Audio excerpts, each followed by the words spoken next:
Bonjour et bienvenue, on va parler de transparence à l'aquarelle et je vais vous comparer le papier cellulose et le papier coton pour cette technique. On verra aussi un peu de gestion de l'eau pour ces deux papiers. Ce sera vraiment des exercices basiques, donc vous allez voir, on va faire ce petit exercice là et celui-là des feuilles en transparence, pour que vous ayez vraiment les bases. Et si vous avez des questions, vous pouvez me les poser en commentaire, comme ça j'y répondrai. Et je ferai peut-être une autre vidéo dessus. Et vous aurez l'article sur le site Instant Aquarelle. On va commencer. Donc là, il y a le papier coton et ici, il y a le papier cellulose. Donc c'est le Canson Aquarelle que vous trouvez un petit peu partout. Donc c'est celui-ci. Alors, on va commencer avec... alors, cette palette, c'est la même palette Sonnette. Je vous mettrai en lien dans le descriptif. Je crois que c'est White Night, la marque. Alors, je m'en sers pas mal aussi. Elle est vraiment pas très chère. Elle vaut... celle-là, j'avais payé 17 €. Donc, vraiment, c'était pas excessif et je m'en sers énormément. Je la trouve vraiment bien. Alors là, je vais prendre un bleu style Indentrène. Très peu dilué. Donc vous voyez ici, je vous marque, il est vraiment peu dilué. On va faire 3 niveaux de couleur. Donc là, c'est la couleur la plus diluée. Et on va faire un intermédiaire. Donc la couleur intermédiaire. Même un peu plus. Voilà, donc ça, on va travailler avec ces 3 couleurs. Donc je vais vous montrer comme il faut. On a 3 couleurs. On débute avec la couleur la plus diluée. Et là, on va faire une sorte de colline. Je vais vous montrer 2 façons de faire avec la transparence.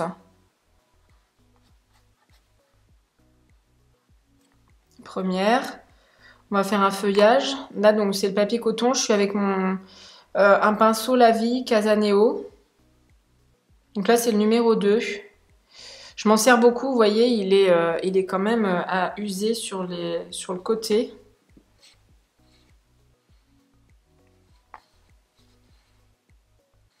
Bon, c'est un de mes pinceaux préférés. Bon, d'ailleurs, ça se voit.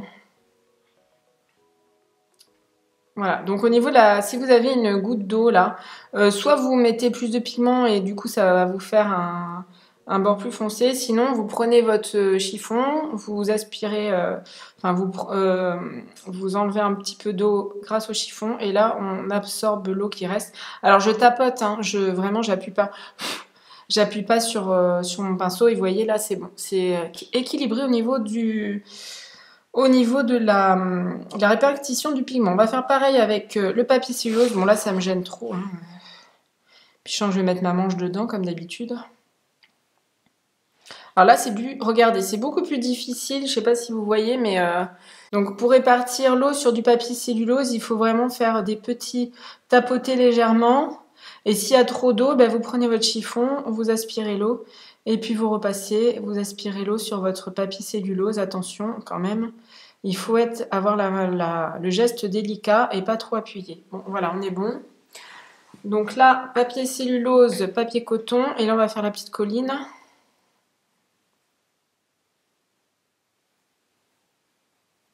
Bon, c'est rien d'une œuvre d'art, hein, c'est juste pour vous montrer des techniques. Hein. Ensuite, on sèche. Ah d'ailleurs, je vais vous montrer autre chose. Je vais en refaire une là. Une ici. Et on va faire... ici, on va mettre plein d'eau. Et ici, voilà, on va faire plusieurs tests. Hein. Là, comme ça, je vous montre aussi quelques petites astuces. Voilà, vous voyez, quand ça brille comme ça, c'est qu'il y a trop d'eau. Hein. En tout cas, surtout sur du papier cellulose. Bon, j'ai fait sécher. Vous allez voir, je vais vous montrer quelques petites choses. Et là, je vais essayer de repasser. C'est pas assez sec. Vous voyez là ce que ça donne? Eh bien, les bords ne sont pas nets. Donc, je vous montre. Vous voyez, les bords, ils ne sont pas nets du tout. Ça, c'est pas bon. Il faut attendre que ça sèche plus. Donc ça peut être une petite erreur qu'on peut trouver, enfin une petite erreur entre guillemets. Hein. Aussi sur le papier cellulose, là c'est que c'était pas assez sec. Donc j'ai repassé une couche dessus, ça n'a pas marché. Donc la transparence n'a pas fonctionné. Ici, vous voyez là, j'ai laissé sur le papier cellulose trop d'eau. Donc j'ai une auréole, des auréoles ou des blooms comme on dit, parce que ici, là au milieu, il y a trop d'eau et voilà, ça a séché avec des traces de pigments sur les bords. Donc une fois qu'on est ici, je vais prendre une couleur plus foncée et je vais faire, je vais travailler ici. Donc, vous voyez, je mets ça, je mets un petit peu plus. Je rince mon pinceau et je vais travailler sur le bord. Vous voyez, j'essaie de faire un dégradé. Alors attention, hein, ne mettez pas trop d'eau non plus. On essuie. Là, on rince complètement son pinceau. Pour finir, il ne faut pas que j'ai de pigment pour qu'on retrouve la couleur du dessous, là, ici. Même, voilà. Là, donc, on a un phénomène de transparence, vous voyez. Ensuite, ici, on va faire autrement. Je prends ma couleur. Je la passe par-dessus. Là, elle est un peu foncée par rapport. Non, ça va. Et donc, du coup, là, je passe ici. Voilà. Là, on a un phénomène, en fait, de profondeur. Donc, la colline du fond est plus claire que la colline du milieu. Et ici, bien, c'est pareil, le même phénomène de profondeur, mais un peu différent. Après, on va faire... donc, ici, je passe une feuille...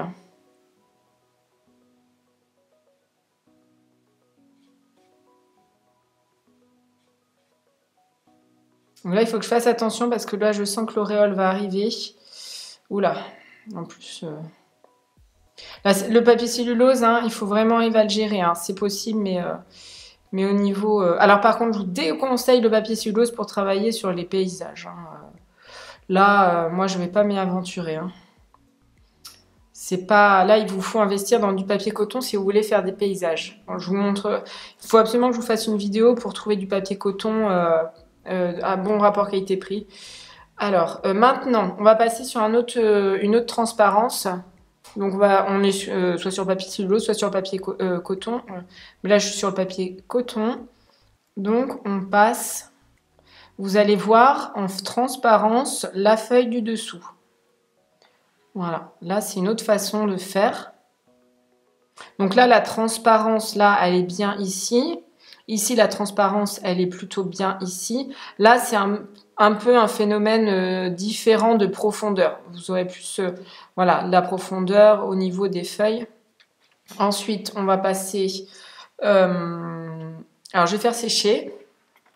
Alors, ensuite, on passe à la couleur la plus foncée. Donc là, à même le godet. Voilà. Donc, je fais pareil. Alors attention, il faut aller vite hein, parce que là, sinon, vous allez vous retrouver avec une espèce de trace. Voilà, j'aurais dû prendre un autre pinceau pour éviter de perdre tout mon pigment. Je tapote sur le chiffon pour pas faire des auréoles. Et là, je commence à travailler ma couleur. Voilà, je frotte très légèrement. Et vous voyez, faites attention parce que là, ça va me créer une auréole si je passe pas bien au bord. J'avais un peu trop d'eau sur mon pinceau. C'est ça qu'il faut arriver à gérer en fait. Et c'est pour ça qu'il faut s'entraîner, c'est la gestion de l'eau. Et une fois que vous serez à l'aise, vous aurez plus trop de soucis avec cette gestion de l'eau. Voilà, hop là. Donc voilà, cette colline, vous voyez que c'est quand même plus sympa que ça. Ça sera plus, on va pas dire de la transparence, mais pour travailler la profondeur, voilà, je vais faire à même la couleur.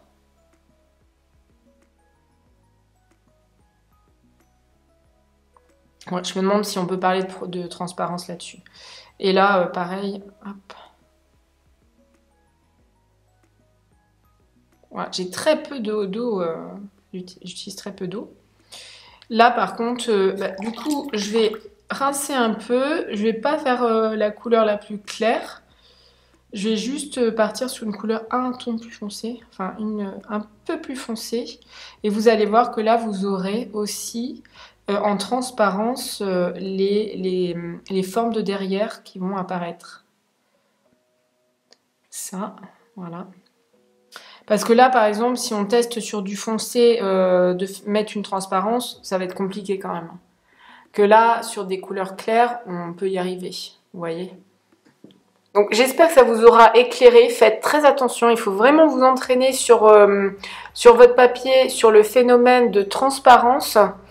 Et gestion de l'eau, surtout c'est aussi gérer votre eau. Vous voyez là, ça avait mal séché, ça n'a rien donné. Hein. Voilà, c'est pas ça. Là, si vous faites ça, il va falloir rattraper. Ici, il faut bien laisser sécher. Donc premier, il faut avoir une couleur qui soit assez diluée, donc transparente. Ensuite, il faut bien laisser sécher.